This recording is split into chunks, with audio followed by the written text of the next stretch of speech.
સુરત શહેરમાં ડબલ મર્ડરની ઘટના સામે આવી છે। ઉધના વિસ્તારમાં ઓમ સાઈ જલારામનગરમાં બનેવીએ સાળીની ઘાતકી હત્યા કરી નાખી છે।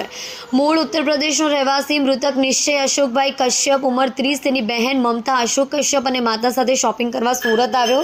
પરિવાર ઉધનાના પટેલનગરમાં આવેલા ઓમ સાઈ જલારામનગરમાં રહેતો હતો।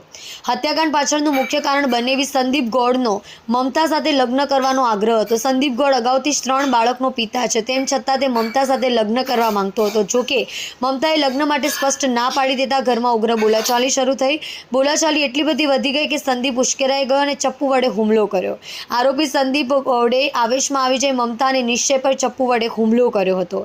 સાળી મમતાને પેટના ભાગે ગંભીર ઘા મારવામાં આવ્યા અને સાળા નિશ્ચય કશ્યપને ગળા અને પીઠના ભાગે ચપ્પુના ઉપરા છાપરી ઘા ઝીકી દીધા।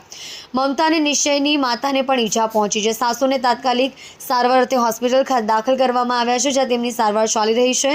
ભાઈ બહેનને લોહીલુહાણ હાલતમાં 108 એમ્બ્યુલન્સ દ્વારા તાત્કાલિક સારવાર અર્થે નવી સિવિલ હોસ્પિટલ લઈ જવામાં આવ્યા હતા, પરંતુ ફરજ પરના તબીબોએ બંનેને મૃત જાહેર કર્યા છે।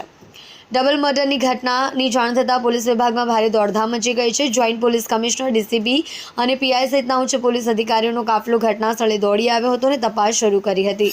અંજામ આપીને આરોપી સંદીપ ગૌડ ઘટના સ્થળેથી ફરાર થઈ ગયો હતો। ઉધના પોલીસે જુદી જુદી ટીમો બનાવી આરોપીને ઝડપી પાડ્યો છે। પરિવાર 4 ઓક્ટોબરના રોજ પ્રયાગરાજથી સુરત આવ્યો।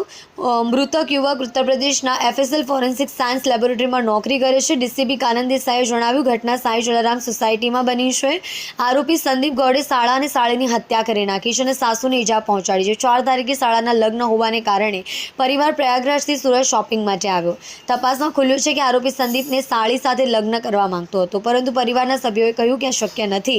લગ્નનો પ્રસ્તાવ નકારાતા તે ઉશ્કેરાઈ ગયો અને ચપ્પુ વડે હુમલો કરવામાં આવ્યો છે। કલ્પેશભાઈ રાણા સાથે જોતા રહો ન્યૂઝ 9 સુરતી।